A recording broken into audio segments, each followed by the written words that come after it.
Shrink area దగ్గర ఇలాంటి water marks లేకపోతే సోప్ మార్కులు ఇవన్నీ పడిపోతూ ఉంటాయి కదా. దీన్ని ఈజీగా ఎలా క్లీన్ చేసుకోవాలో చూపిస్తాను. చాలా ఈజీగా ఎక్కువ ప్రెజర్ పెట్టకుండా ఏ విధంగా క్లీన్ చేయాలో చూపిస్తానండి. అలాగే క్లీన్ చేసిన తర్వాత తడి మీద మనకి క్లీన్ అయిపోయినట్టు ఉంటుంది, బట్ ఆరిన తర్వాత కానీ తెలీదు. సో అందుకే మీకు ఆరిన తర్వాత కూడా చూపిస్తాను. దీనికోసం ఒక గిన్నెలోకి నేను వెనిగర్ తీసుకున్నానండి. ఒక వెనిగర్ బాటిల్ తెచ్చుకుంటే మీకు చాలా క్లీనింగ్స్కి ఉపయోగపడుతుంది.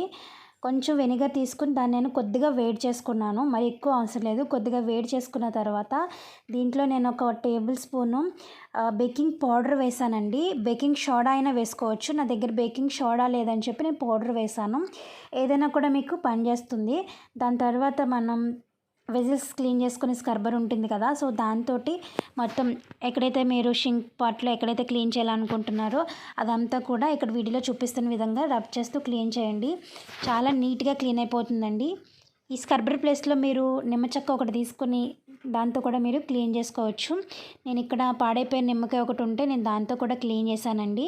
మళ్ళీ చెప్తున్నాను, నా దగ్గర బేకింగ్ సోడా లేదని చెప్పి బేకింగ్ పౌడర్ తీసుకున్నాను. అంటే వంట సోడా లేదని చెప్పి మనం కేక్స్లో వేసేటటువంటి బేకింగ్ పౌడర్ ఉంటుంది కదా, సో అది తీసుకున్నాను. వంట సోడా ఉంటే మీరు అది కూడా మీరు యూస్ చేయొచ్చు. ఏదైనా కానీ మీకు క్లీన్ అవుతుందండి. వెనిగర్ అనేది మెయిన్ ఇంగ్రీడియంట్ అనమాట.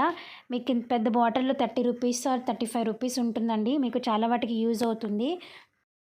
అండ్ బాగా ఎక్కువ మురుకుంది, చాలా రోజుల నుంచి క్లీన్ చేయట్లేదు అని అనుకుంటే మాత్రం ఒకసారి అప్లై చేసేసి 10 to 15 మినిట్స్ అలా వదిలేయండి. వదిలేసిన తర్వాత మీరు స్టీల్ స్క్రబ్బర్తో కానీ లేదంటే నార్మల్ స్క్రబ్బర్తో కానీ క్లీన్ చేసేసుకోవచ్చు.